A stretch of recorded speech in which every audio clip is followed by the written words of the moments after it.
Traditional money is the money that we see and is sold to us. I think that many financial currency, they almost have their own marketing team. It's like the credit card company has a marketing team that's selling this. Friends and family, right? We don't want that, but that's where people sometimes leverage. Banks and financial institutions, or what we consider loans, those are very commonly used. What's not commonly used and what we call hidden money, an example could be a match savings program. Now, I'm going to say a term you've never heard. I guarantee it, but it's called the IDA program. The IDA program stands for Individual Development Account. It's a hand up, not a handout. Can be used for building your business, where through a match savings program, sometimes it's 2-to-1, sometimes it's 8-to-1. What does that mean? Let's suppose you get into the program and you get a chance to save $3,000. If you're in a match savings and it's a 5-to-1, that 3,000 is multiplied by 5. And then that amount of money is given to you for the purpose of building your business. You don't have to repay it back. So an IDA can be used for education. It could be used for housing, like getting your own home, which is a huge goal for a lot of entrepreneurs, or it could be for building your business. That's an example of hidden money. And that's something that the government provides? It's a great question. Yes. So in this example, that's something the government provides. But why is it hidden? It's because it's only a certain amount of available funds.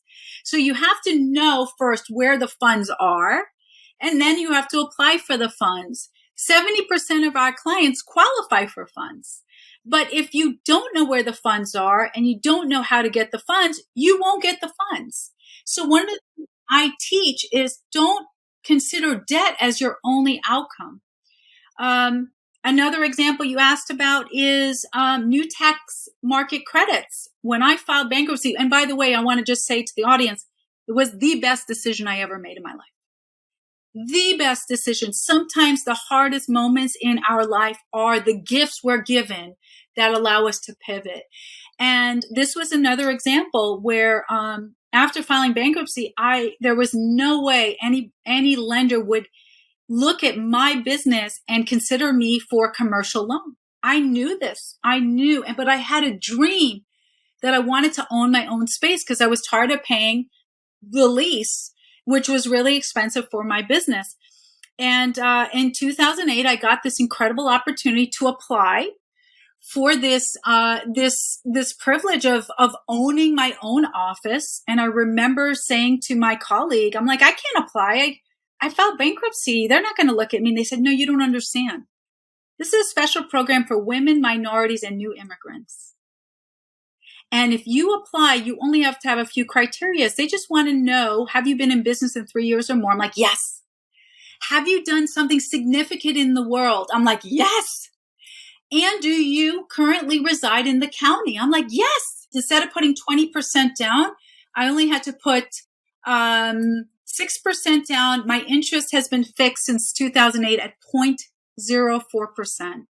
How freaking fabulous. So what I'm hearing here is that although that relationship might have had some challenges and it resulted in bankruptcy, there's always an opportunity. And if you have the perspective that the universe is always for you, not against you, you can see that from that low, in quotes, experience, you were able to find this new business of yours, this ability to find hidden money. Cause I read your bio and I know that started a whole series of investigations, and you took that seemingly negative experience and really made it work for you. So a question on that.